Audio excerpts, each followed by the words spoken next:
Chairman of the House Judiciary Committee, Congressman Jim Jordan. Mr. Chairman, thanks very much for being here today. You bet. What did you learn from David Weiss that we need to better understand?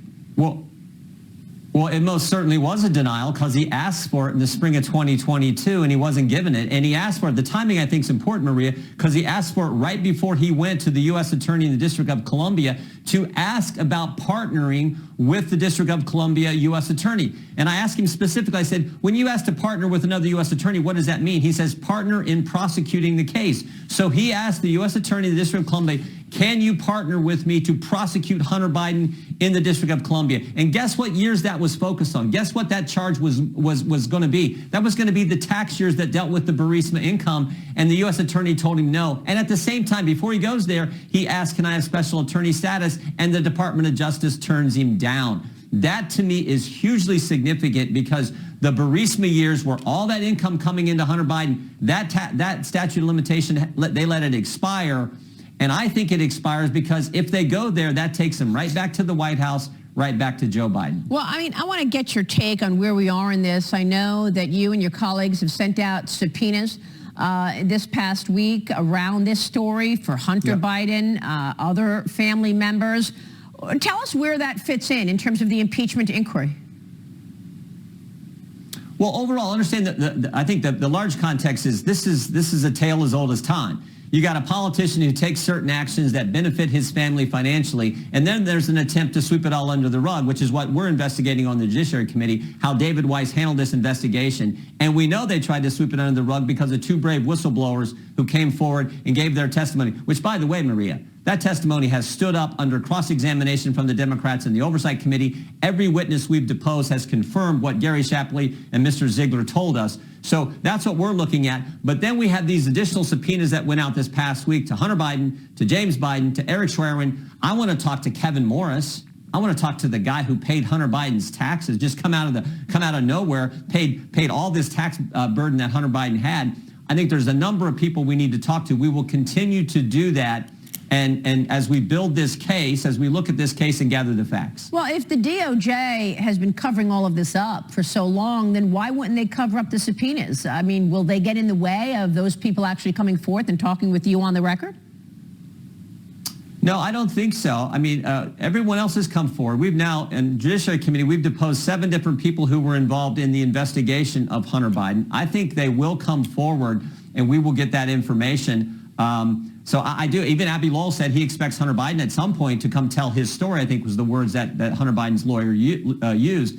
So I do believe they will come forward and we will gather that information. I think the crux of the matter is still the Burisma income. Understand 4 central facts. Hunter Biden gets put on the board of Burisma. Fact number 2, he's not qualified to be on the board. Fact number 3, he is asked by the Burisma executives to weigh in with D.C. to relieve the pressure that the Burisma, this Ukrainian energy company, is under. 5 days after that, Joe Biden goes to Ukraine and starts the process to fire the prosecutor, and he uses our tax dollars, holds up American tax dollars that was already approved to go to Ukraine. He holds it up to accomplish that. That, I think, is the central focus. And then you have the investigation where they're trying to sweep it under the rug. They let the statute of limitations expire for the very tax years that deal with the Burisma income that's coming in, because I believe they didn't want to get back into this issue and Joe Biden's actions that benefited his family, because his family was making money off the brand. As Devin Archer, Hunter Biden's business partner, told us, the brand was what they were selling. Unbelievable. How long will this take? Tell us what your expectations are in terms of this investigation, and will it lead to an impeachment of Joe Biden?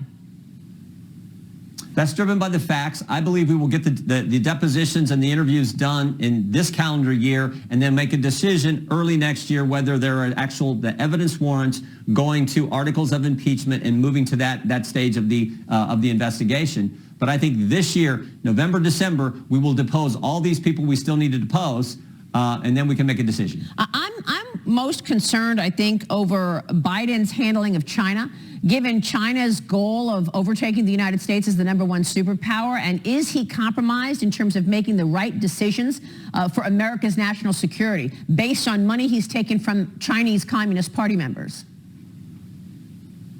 Well, we'll see. I mean, look, that the CEFC, this company that sent money, and then that's where this $40,000 check came from. We're digging into all that as well. Again, we have a constitutional duty to do oversight. We're now in the impeachment inquiry phase of our oversight duty. We're driven by the facts. We're driven by the evidence, not by the politics like the Democrats are when they attack President Trump, not just with their impeachment 4 years ago, but with all these other investigations that you just talked about, the one in New York, which is all driven by politics and out to get President Trump. We're driven by the facts, we're driven by the evidence, and we will continue to operate in that fashion. Well, the timing is important. We've got an election next year. President Trump is facing 4 indictments, and you've got this dereliction of duty. Yeah, it's look. I think the best line I think was what President Trump said earlier when you had that clip on. Yeah. He said they come after him because he's fighting for us. Right. That is true. That's what the swamp does. They're going after President Trump because he kept his word and he's fighting for us. Congressman, real quick before you go, Marjorie Taylor Greene is going to bring to the floor impeachment articles against Alejandro Mayorkas. Are we to assume this dies in the Senate? What happens with Alejandro Mayorkas after 7 million people have come into America apprehended on his watch? Well, we'll see what happens Tuesday when that resolution comes up. I'm not sure if it's tabled, if it passes, whatever. I would support it. I mean, I think this guy's done just a pathetic job, and we know the millions who've come across. We asked this question in a hearing a while back. Of all the millions who've come across, how many have went through the adjudication process and actually been removed? And of the several million, only 6,000 people have actually been removed. That's how bad it was. And this is also the same guy who, when he was asked how many people have come across who are on the terrorist watch list, he said, well, I don't know. I'll have to get back with you. A year ago. That was his response. So it's been terrible. We know the situation. We'll see what happens with the resolution on Tuesday. And 2 years later, we're worried about another terrorist attack in this country. Mr. Chairman, we'll be watching your work. Thanks very much. You bet. Thanks, Maria. House Judiciary Committee Chairman, Congressman Jim Jordan. Thank you.